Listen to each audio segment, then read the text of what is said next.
Strength and grace through struggle. True story. I was diagnosed in 2004 with metastatic resistant thyroid cancer. Thyroid cancer is supposed to be easy, the easiest cancer you can get. Metastatic into my lymph system, as well as resistant to the only cure, which is radioactive iodine. I have been given 6 months twice. I've had 5 neck dissections ear to ear, clavicle to clavicle, and under my chin, which has gone very well. 2 trips to Texas, MD Anderson. In the midst of me trying to stay alive, and at this point when I was diagnosed, I was a 15-year yogini. In the midst of trying to deal with all of that, my little brother went missing between my 3rd and 4th surgeries, and about 3 months later was found. Pieces of him were found, pieces, in the Grand River. I say this in absolute honesty and from every space of me. I do not think that I would be alive, physically, mentally, emotionally, spiritually, without this practice. Yoga saves lives every day, truly.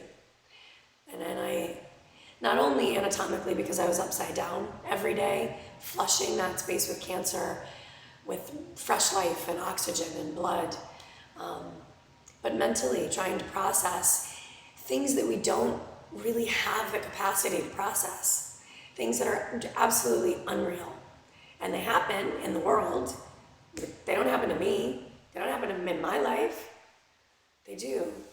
And what's been so lovely about that entire process now, you know, I had my cancer for 11 years. I'm now, hopefully, I'll know this month, 2 years clear. So I really, truly believe that being on the mat and mentally sitting in meditation makes all the difference in the world. I do. I feel that physically my body was still moving and prana was still moving and I was creating an environment of healing, but emotionally and mentally I was sitting in my meditations trying to process this shit, this crazy shit that was going on in my life and chatting it out with God, really. I was pissed, trying to figure it all out. But without that, without the process and the technique and the understanding of what I needed to do to get this up and out of me so that I could take care of my babies, so that I could still be a teacher and a student and a human being, so that I could get out of bed and put one foot in front of the other.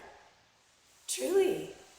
So this practice heals.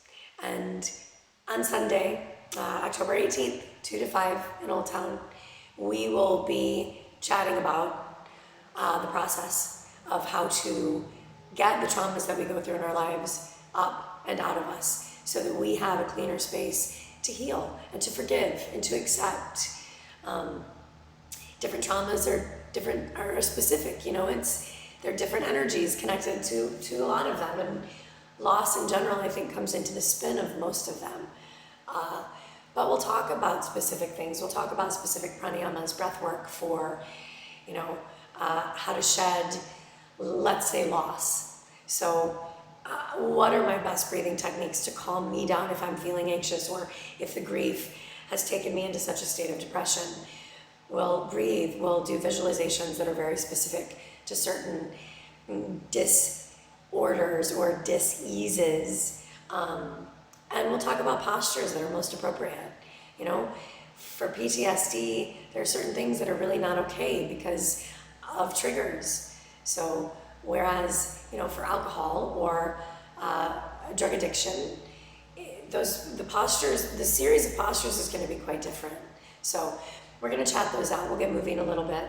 Come join me. And yeah, let's figure out how to move through our lives with grace and gratitude. There are huge blessings in everything that we do go through. And I think when we come to the other end of them, we realize that I am not only stronger, but I have learned so much that what I can now contribute to the world is coming from a deeper, more authentic space without question.